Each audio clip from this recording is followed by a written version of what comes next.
モタサバガバ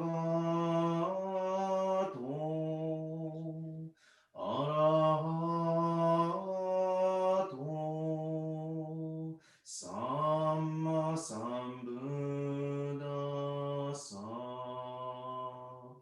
アメシュヘン The exalted one, the enlightened one, the supremely awakened one, Buddham Saranam Gacchami, Dhammam Saranam Gacchami, Sangham Saranam Gacchami. I go to the Buddha for guidance. I go to the Dhamma for guidance. I go to the Sangha for guidance. Namo Kie Butsu. Namo Kie Ho. Namo Kie So. Please join me in Gasho. Namo Amida Butsu. Namo Amida Butsu. Namo Amida Butsu. Namandas, Namandas, Namandas, Namandas.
不逆異名語者小仏世界無不影無種節道光明師匠変死小国妙税精進偉人難量量が差仏国土第一五種奇妙道場超絶国領内四二無闘争ガト愛民道脱一切実法来生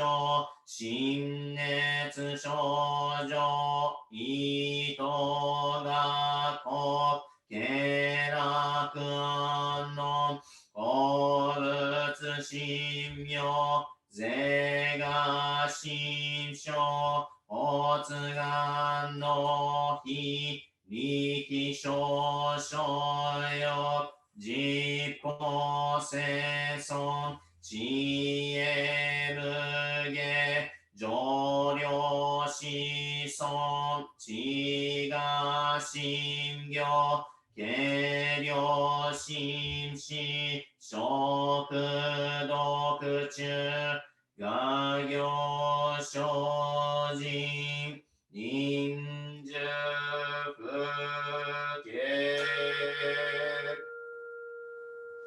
ナマンナムナマンナムナマンナムナマンナムナマンナムナマンナム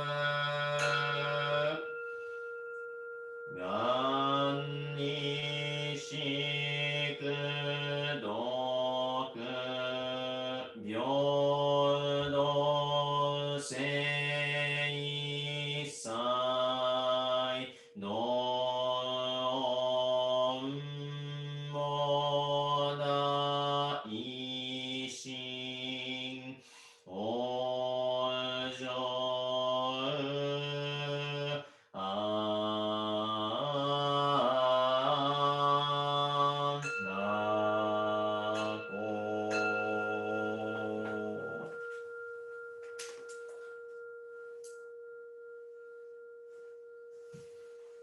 Please join me in 合唱。南無阿弥陀仏。南無阿弥陀仏。南無阿弥陀仏。南無阿弥陀仏。南無阿弥陀仏。南無阿弥陀仏。南無阿弥陀仏。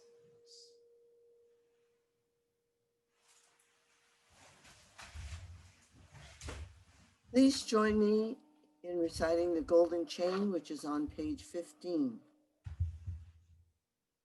I am a link in Amita's golden chain of love that stretches around the world. I will keep my link bright and strong. I will be kind and gentle to every living thing and protect all who are weaker than myself. I will think pure and beautiful thoughts, say pure and beautiful words, and do pure and beautiful deeds. May every link in Amita's golden chain of love be bright and strong, and may we all attain perfect peace. Namo Amida Butsu, Namo Amida Butsu, Namo Amida Butsu.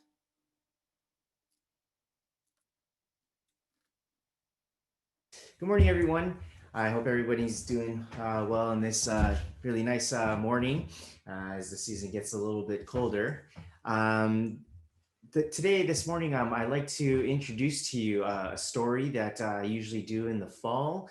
It's a very good story, and I'd like to share this with you. It's called The Fall of Freddie the Leaf.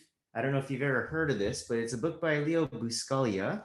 And so I'd like to read this for you and then share some thoughts on this book, okay?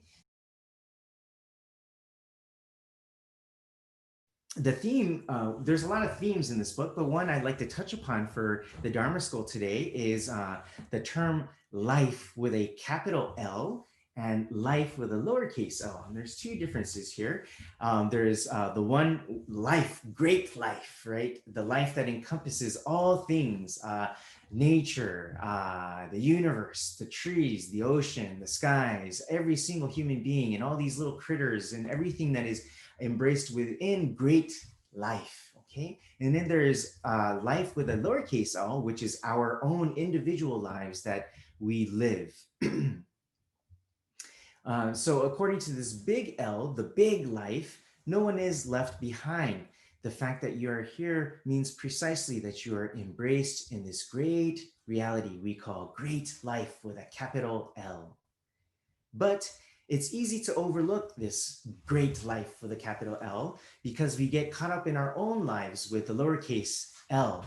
And that is why life with a capital L tries to make us aware that we are not living just for ourselves. Great life is telling us that we are part of this great reality. It tries to speak to us through the winds and the trees. It tries to speak to us when Freddie the leaf falls from the tree to the ground. And it tries to speak to us when we hear the waves crashing, or it tries to speak to us when a big tree provides us shade on a hot day, or when we see a mother gorilla holding its newborn with the utmost care. Okay? We understand great life, and great life is what truly connects us. Finally, great life for us as Jodo Shinshu Buddhists is the Nembutsu teaching. When we hear this week in and week out, I know it gets a little bit boring, but when we then come to understand that we are really actually living in great life. Okay, and that is why we repeat the phrase Namo Amida Butsu, Namo Amida Butsu. Namo Amida Butsu is not just some phrase we say, okay? It is a reminder that tells us that we are a part of this great life. And we repeat it to remind ourselves that we are a part of this wonderful, this beautiful, perfect, and compassionate world of Amida Buddha's great compassion. Okay, so with that, I would like to end today. Thank you very much for listening.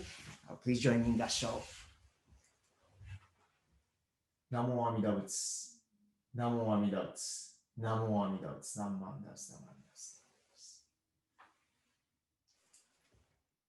We rely upon Tathagata Amitabha with our whole heart for the enlightenment in the life to come, abstaining from all sundry practices and teachings, and giving up the trust in our powerless self.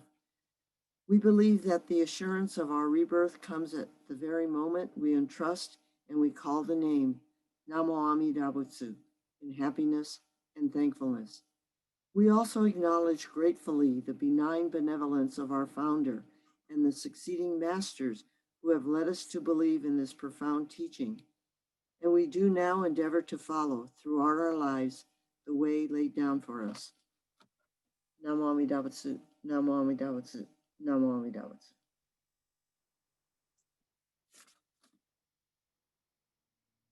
As the Pure Land Master Genshin states, quote, the person burdened with extreme evil should simply say the name, although I too am within Amida's grasp. Passions obstruct my eyes and I cannot see the light. Nevertheless, great compassion is untiring and illumines me always. Namo Amida Butsu. Namo Amida Butsu. Namo Amida Butsu. Namandas, namandas. Good morning, everyone. So I'd like to continue into a little more detail about this book that I found. Once again, it's the Freddie the Leaf by Leo Buscaglia. And it's in the Dharma talk, I mentioned the difference between great life with a capital L and life with a lowercase l, our own individual lives. And that great life is this great reality in which we are all a part of. However, when we get caught up in our own little life, we easily get cocooned in this fabricated existence in which we consider our own selves to be the most important and the only thing that matters in this world.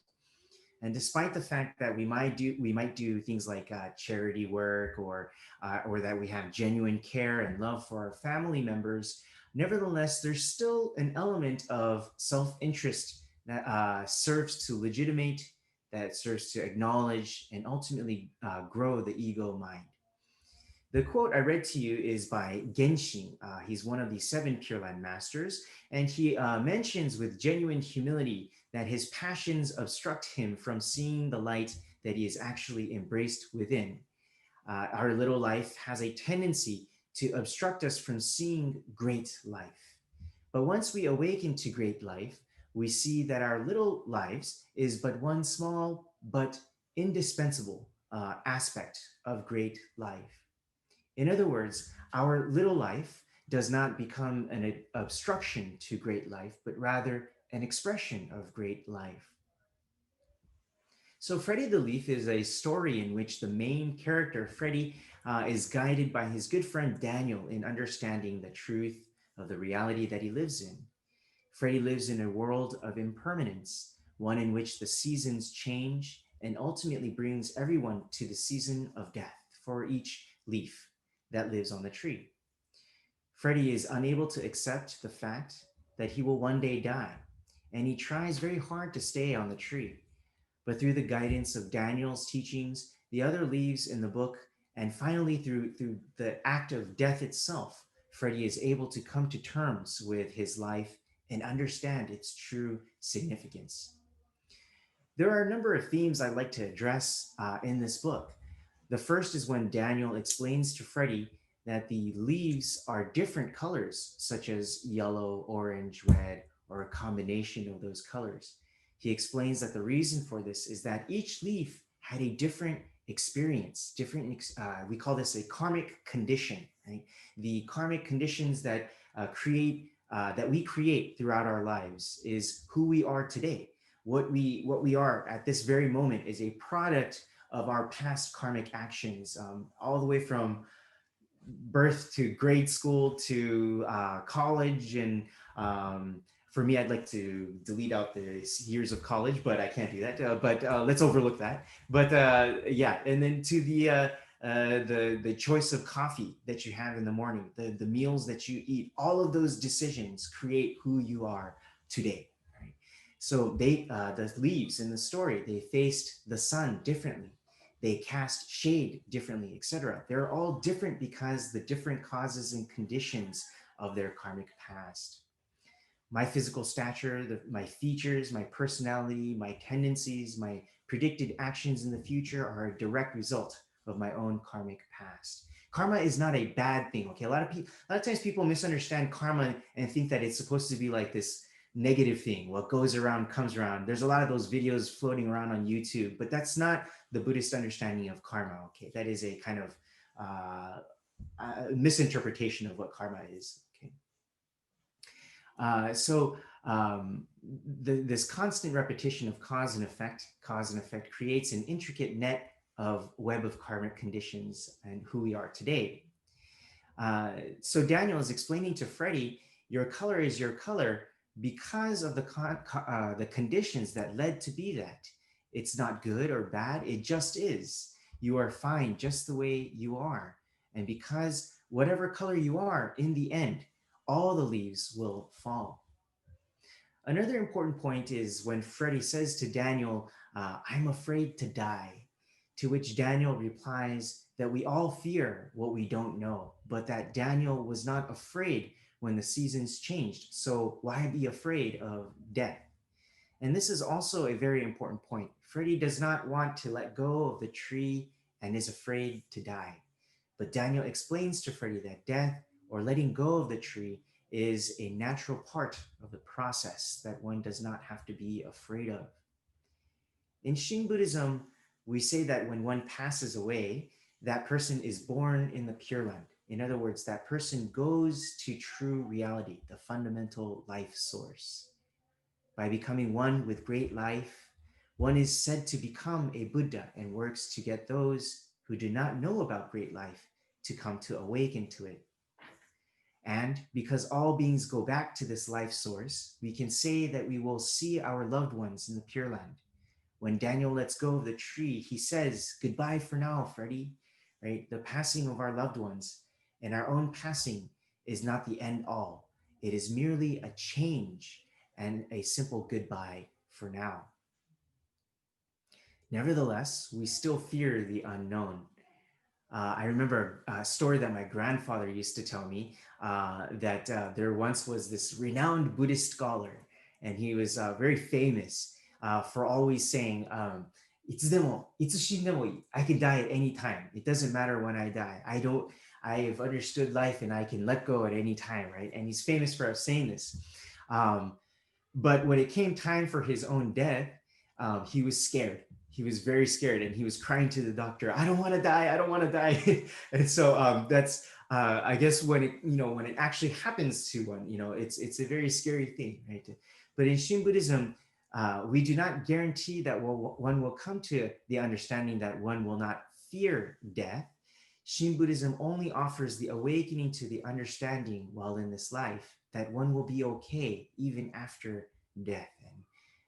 And that's another important point as well.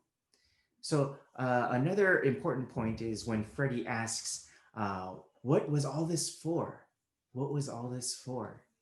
And Daniel replies, well, it's been about, the sun and the moon. It's been about happy times together. It's been about the shade and the old people and the children, right? It's been about the colors in the fall. Isn't that enough? Isn't that enough?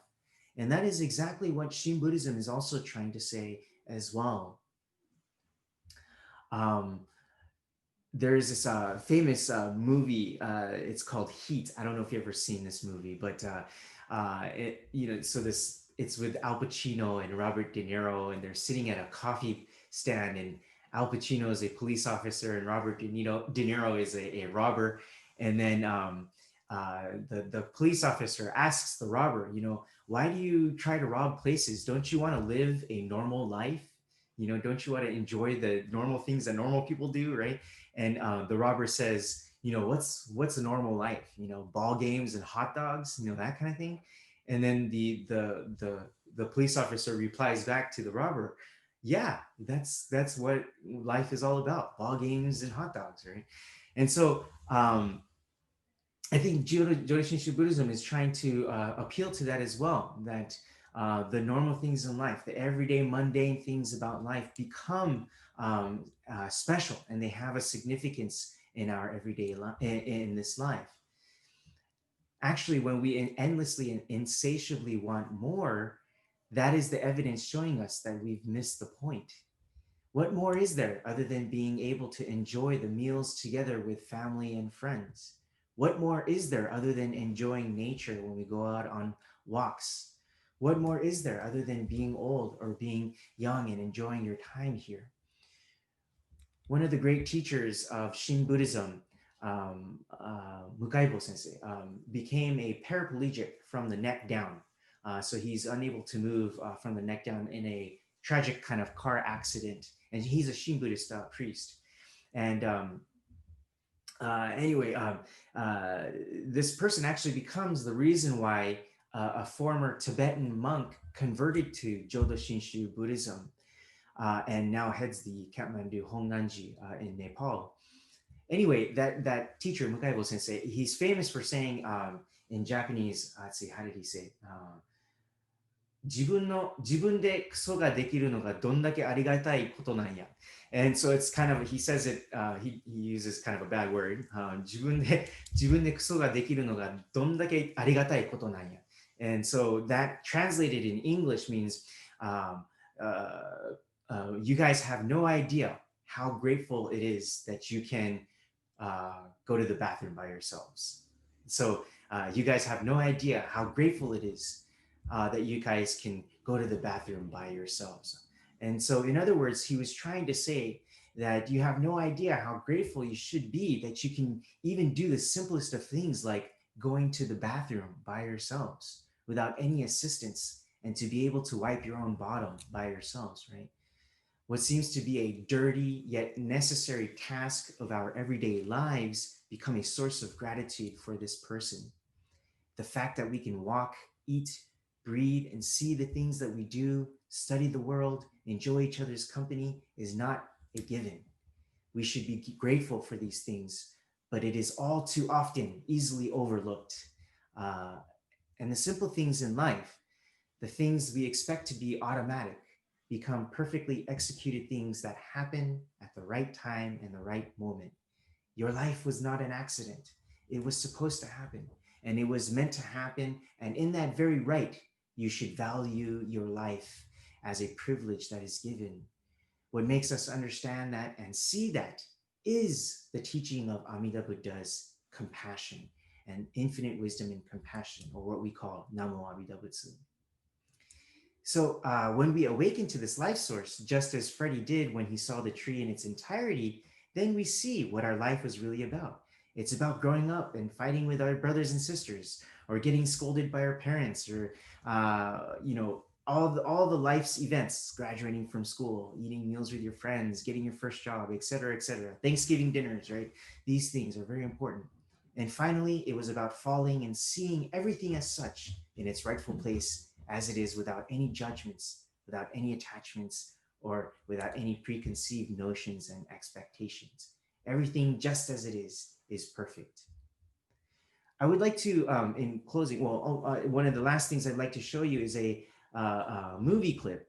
And I was debating whether I should show this to you or not, because it takes place at, there's a war scene. I want to show you a scene from Last Samurai. And so I know many of you have seen this movie, but just to stop boring you from talking all this time, I want to show you a movie clip.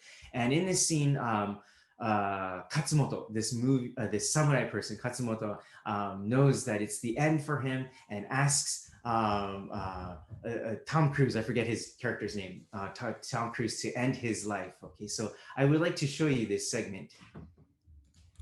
Okay, so that was the scene from The Last Samurai. So in this movie, the samurai Katsumoto is trying to find what would be the last line in a poem he is thinking of, reflecting on his life.